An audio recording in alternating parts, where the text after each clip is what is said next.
beekumsa kana bakka qumsa sammuu isa kana irratti akka ajaa'ibaatti irratti dubbataniiru. Dhimmoota hedduu waan kudhanii ol kan isaan dubbatan doktoroonni fayyaa jechuudha. Doktoroota fayyaa akka dhaqanii gaafatan kan ajaje immoo Qur'aanadha. Asaa deebu gara gaaffii kotti ati caatiin qaamtaa okay ibsaa isa rabbiin guddaan si beeku ilmoo kee fi ilmoon kee caatii qaamuun feeta namni ilmoo isaa caalaa waan jaallatu hin qabu ibsaa hin feeta. Wallahi arabbii khiyana si khada warin deebisus ittiin dhaladhee fi awaan kana ta'ee fi waan san jeefin jedhu ilmoon kiyya jimaa qama'uu yoo baatte akka argetti yani ilmootii yaa hunjoonan namumaa hun jedhuun khalas maalii fi jimaa qaamuuni bashannana nu biratti bashannanu ati amma ijoolleen ta'e ilmaan kee shokkora mukaa yookaan xuuxaa waan jaamu san bitattee xuuxuun feetu. Nam fedha. Jimaanis nu biratti kana. Ulfina waan qabu, hammeenyaas waan qabu, qaanyiis waan qabu, namni jimaan qamaane nu biratti hafuurri isaa bira taa'uu hin dandeessu. Amma yoo jimaan qamaane hafuurri isaa bira taa'uu hin dandeessu ajaa. Takka lammaffaa namni kun yoo jimaan qamaane yoo hin bashannanne aduun tun irraan dhiitu. Jireenyuma kanaa akkatti jiraatu hin beeku. Akkatti oolu hin beeku. Jimaa qamaun dirqama hin qamein jimaa yoon ilmoonti hin qamaatu lakki akka qamaatu hin fedhu jedhe numaan kijibe malee nis hin danda'us dhorkus hin danda'us nis hin danda'amus maaliif ibsaa ani dhorkiseedhaan jiru in feetaa qofadha kan hin gaafadhe eyyen eeywa galatoom ulfaadhu elaa ibsaa ko mee fakkeenyaa fi ilmi kiyyaa amma fakkeenyaaf ati maaliif wal qabsiistee wantoota xuuxan kana wanta xuuxan kanaan wal fakkeessitee wanneetti wanta xuuxan sana keessa maaltu jira fakkeenyaaf nyaatonni hedduun pirootinii qabu nyaatonni hedduun inerjii qabu inerjii jechuun wanta humna namaa kennu akkasuma nyaatonni hedduun wantoonni isaan qaban wantoonni waan sana keessa jiran wanta qaama namaa fi faayidaa ta'udha. Nyaatota hedduu keessa. Kuduraa fi muduraa keessa. Faayidaan qaama namaatiif bu'aa buusu. Caatii keessa maali kan jiru? Waan kanarraa beektu qabda. Bu'aa achi keessa jiru kan qaama namaaf yookaan qaama namaa ijaaru. Fakkeenyaaf wanta qaama namaa ijaaru nyaata ta'e.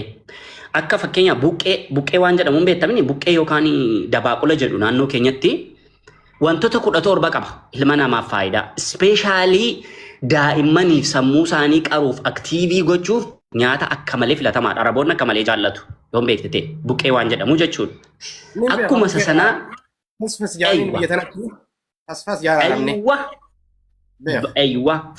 faayidaa jimaa keessa jiru kan qaama namaaf bu'aa buusu fakkeenyaaf wanni jira A gruupii B gruupii wantoota hedduudha kan nyaatota keessa jiru jechuudhaan pirootinii jira pirootiin A B C D edee wantoota akkasii lakkaa'amantu jira wantoota kana keessatti mana barnootaatti wanti baratte caatii keessa waan kana jira bu'aa kana jira kan jedhu baratte afaan saayinsiitiinis gaafataa jira. Eshi gaafin kee gaafii bareeda. Osoon gaafii keessiin deebifne duratti bunni faayidaa inni qabu naa deebisuu dandeessaati bunni faayidaa inni qabu. Takka ammoo viitaaminii uummatatti kanatti. Eeywa. Galatoon. Bunni faayidaa inni qabu yeroo ammaatti wanti jarri irraa dubbataa jiran akka qorannoon ibsaa jirutti bunni duwwaa sukkaaraan ala gaafa dhugamu kaansariif faayidaa qabaa jedhu dhukkuba kaansariif. Kun waan qorannoon dubbatedha warri qorannoo. Yoo baay'ate hin ta'u garaachaaf dhiibbaa qaba. Garaacha mataasaaf dhiibbaa qaba. Bunni gurraachi. Sigalee aannaniin yoo dhugame immoo isa sanayyuu irraan dubbatan. Kaansariif dawaadhaa jedhu. Kan inni irraa arge bunarraa. Ayyee galatoom alfaadha. Eshi saayinsii keessatti jimaan dubbatee miidhaa fide takka ammoo miidhaan qabu jettee saayinsiin dubbatee jettee na gaafatte. Okay, ani isa kana dubbachuus hin danda'u, si deebisuus hin danda'u. Ammoo isa kana irra kutee kan si gaafadhu ati saayinsii keessatti miidhaa isaa argite. Aywa, argeesitti maa jira? Doktoroonni fayyaa kan isaan qoratanii lafa kaa'anitti maa jira bar? Ani jalqaba sakan kootiin dubbadhe. Lammata immoo jalqaba jaalibsa sakan kootiin dubbadhe miidhaan ni narraa ga'e. Lammata immoo waan warri fayyaa irraa dubbatan, waan warri fayyaa irraa dubbatanidha. Kan hin dubbadhe waan warri fayyaa irraa dubbatan. Warri fayyaa warra kam qorannootiin mirkaneessanii amma kana dhaxxee Google gochuu dandeessa. Ofike Google gootee riisarchii isaan fakkeenyaaf warri fayyaa yeroo nan seedhu dhukkubni koronaa gaafa inni dhufu qoricha kana argatanii deebanii qoricha kana bineensota namatti dhiyaatan irratti hojjetu jalqaba. Isaaniif kennu qorichi kun isaan irratti hin hojjetamoo hin hojjetu miidhaa qabamoo hin qabu jedhanii akkuma kanaa caatii irrattilee qorannoo godhanii lafa kaa'aniiru. Fakkeenyaaf warri Yuunivarsiitii Gondor irraa akka Itoophiyaatti dhanni kun yuunivarsiitiilee garaagaraa irraa dubbatanii akka jima'aan kun miidhaa qabu lafa kaa'an. Akkuma fakkeenya dura sii kaase maal fa'aa irratti miidhaa qaban si jedhe dura yaadatte yoo ta'e kan inni miidhaa qabu fedhii wal qunnamtii saalaa rakkoodha. Akkasuma dhukkuba honnee irratti illee rakkoodha. Honneefaa dhukkuba honneefaaf hin ta'u. Akka doktoroonni fayyaa irraa dubbatanitti yookaan warri qorannoo jechuudha. Kuni kan warra qorannoodha malee kan inni ofii koo ofirratti argee waan kana jedhe miti. Inni ofirratti argee suman sila si'edha. Ashii galatoon ulfaadhu waan tokkoon si gaafadan illee. Gaafadha. Umrii hanga jirtu kana keessatti eega dhalattee hangana geesse keessatti nama doktoraan deemee namni kun wal'aansa jimaadhaan dhukkubsate. Dhukkuba jimaatiin akkana qabame lubbuunsaa jimaan dabarte. Rakkoo jimaatiin ragahame jedhee dhukkuba jimaatiin himatamee du'ee takka addunyaa kanarraa kutee dhageessee takka. Gaaffii bareedduu na gaafatte. Ani satamma jettu kana ani waan dhugaan sitti dubbadha hin agarre. Sababiin qorannoo garuu Google nan gaaffa. Gaaffii bareedduu na gaafatte waan ta'eef namni Google nan gaaffa. Google yeroo tati waa tokko gaafattu. Qorannoo waan kana warra waan kana proof godhee gadi gadhiise lafa kaa'a waan ta'eef bakka isaan irraa qoratan guutuu lafa kaa'a waan ta'eef gaafadhee yoon arge garuu ammatti nagarree waan ta'eef hin agarreetu mansi jedha. Wanti nama kanatti arge jarri onnee irratti maal irratti miidhaa qabaa jireenya irratti miidhaa qabaa haadha manaaf abbaa manaa gidduu irratti dhiibbaa qabaa waan jedhu. Isa kana hara kanarratti mirkaneessuu nan danda'a. Uffataa fi sukkaraa onnee akkati mareef jesan irratti nama gartee hara saniin qabamee viitaamina dhabsiisee du'ees takka lubbuu isaa kuttees takka ammoo dhukkuba akkanatti qabamte jedhee hin dhageenye itti galatoom ulfaadhu. Amma waan tokko si gaafa. Fakkeenyaaf qamadii haa fudhannu. Baaqilaa haa fudhannu. Obsi gaatti deemna. Qamadii haa fudhannu. Baaqilaa haa fudhannu. Waabbuma nyaata kana biddeena marqaa waan kana haa fudhannu. Nyaanni kun gaafa firra kuchiifte. Takkaas boqeesseen beeku baaqilaa haa taatu qamadii haa taatu waan fedhe haa taatu gaafa firra kuchiifte se boqeesseen beeku garaa kee takkaas boqeesseen beeku. Galatoomi ela. Habibi. Nyaanni qamadii yoo lafa bule guyyaa lama yoo bule sadaffaa akka nyaadhamne ni beeytaami. Okay.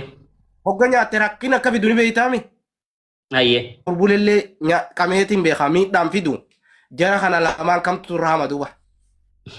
Abba galatoom ulfaadha akka gootu ati amma itu gaaffii akkasiin gaafattu ta'e maaliif beektaa wantoota hunda haraama gochuuf deemta akka dhaartu kanatti wantoota hunda halaala gochuuf deemta qoy na dhaggeeffadhu jaalibsa sorry nadda gongori wantoota hunda ela jaalibsa akka amma jedhaartutti siifin ayyamaa kee kanaan illee deebisaa sichi godheen si ayyamaa dhugaatii gurbaan dhugee maallaqa isaa wallaalee irratti waa hedduu harkaa jirra.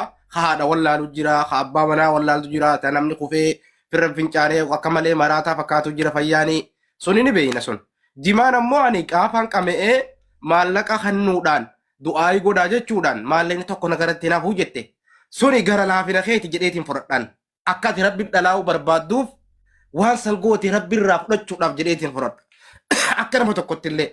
Kan lammaffaadhaan ammoo kan fedhiin hin jiru gaafan jimaa qaamee jettu. Sun dadhabina kee takka miidhama kee ta'uu danda'a. Malee fakkeenyaaf amma namni jimaa qabu Harargeen tuni xiqqeenyarraa kaateeti jimaa kana qamaati. Xiqqeenyarraa jimaatti ababdii akka biddeenatti jimaa kana nyaachaa deemti. Ijoolleen yoo agarte Harargee kana keessatti ijoolleen jimaa qabatteeti kanatti aziddu haate fiidiin. Namarraa mana bani Sumayyaa.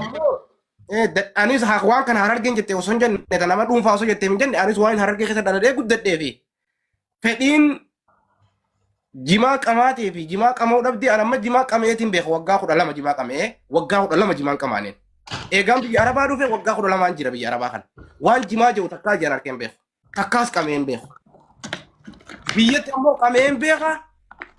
Jimaan maal akka ta'e isiniin beeka. Jimaan yoo dhugaa rabbii dubbanne wanni inni si godhu yoon qama'in hanga qamaatu ka'uun feetu bakka ta'e sun. Ni haraarta waan taateef jimaa sanii. Gaafa jimaa sana harkatte immoo bakka barbaadde deeyta. Hanga jimaa sanii qama'in ammoo bakkummaan atti ilaaltee jirtu sun sitti fagoo fakkaatti. Hundi dhugaa jiru. Ammoo waan fedhii jedhamu kana dhibbaan dhibbatti yoo dadhabina taate malee Harargee fedhiin dadhabdee waan kana fayyadamu dadhabdee 2 3 4 fuute Harargeeni ni beeyna kutaa hundarraa namni baay'inaan dubartii 3 4 fuudhu Harargee keessatti argama jee yaadan. Kanaaf ammoo silaa jimaan waan miidhaa qabu taate 2 3 4 wanni nama fuusisan jiru jedhee yaada. Galatoomi ulfaadhu. Bagaa fi keenya gaafadhu samboodaan atillee nallee si gaafadhu. Fedhiitiin wal qabatu mirkanaadha. Qorannoo karaa saayinsii yeroo nan jedhu doktoroota fayyaa. Yeroo tokko Dr. Zaakir Naayitii waa gaafatame beeyta. Maal gaafatame? Ituun gaaffii kottiin seeniin duraan ishee kana si ibsa. Islaamummaan gaaffii barbaadame hundaaf deebii kenna jetteetta. Quraanni gaaffii barbaadame hunda gaaffii gaafatameef deebii kenna jetteetta. Jedhanii gaaffii gaafatanii biyyanni keessatti gaafatame yaadadhu. Wanni makana keessa biyyuma warra faranjii kana keessa. Mee daakuun gomodeen tokko yookaan qaraxiitiin tokko daabboo meeqa taa'adha?